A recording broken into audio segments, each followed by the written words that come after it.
night of racing.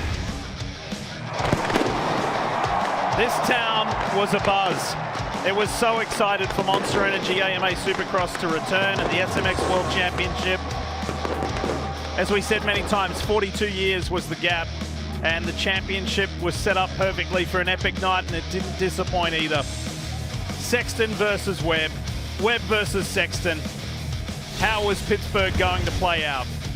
Well, the tone was set right from the start by how Webb attacked that first turn with Sexton right there with him. Well, he did, and he could sense the number 4 of Sexton to his inside, and he held on to the gas just that split second longer.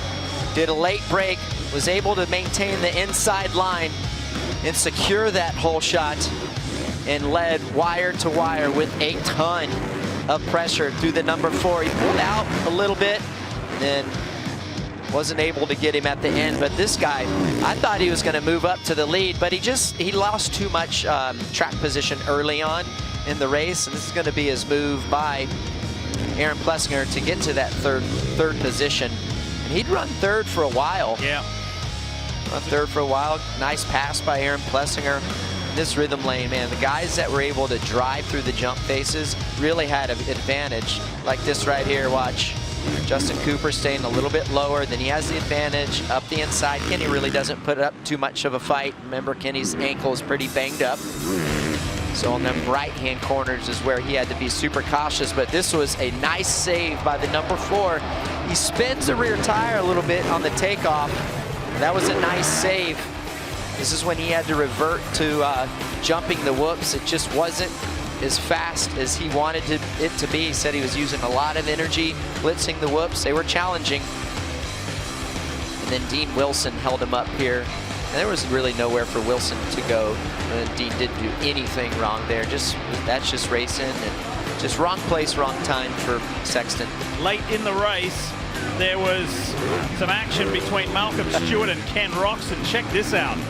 Yeah, Ken trying to squeeze Malcolm off of making the pass. Malcolm just kept the momentum going. Malcolm's a big boy. Give him a little nudge. So however you want to describe it, flag to flag, wire to wire, gate drop to checkered, it was all Cooper Webb. He sustained that pressure that came in different forms from Sexton, but it was Webb for victory number 5 of the year to extend his championship lead. A really hard fought. He can't, I mean, I know he's bummed, and he knows what's at stake. Now he knows what's on the line and what he has to do. He still has to go out and win. He's going to need a little bit more help, but he can't be bummed with his ride.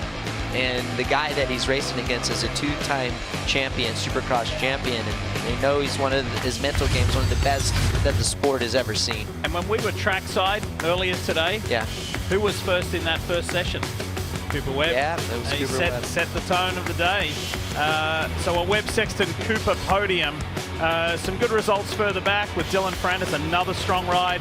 The teammates Savachi and McElrath, Wilson in the top 10. Mitchell Oldenburg, who got off to a nice start. Colt Nichols just outside there. So lots to take away from this return visit to Pittsburgh.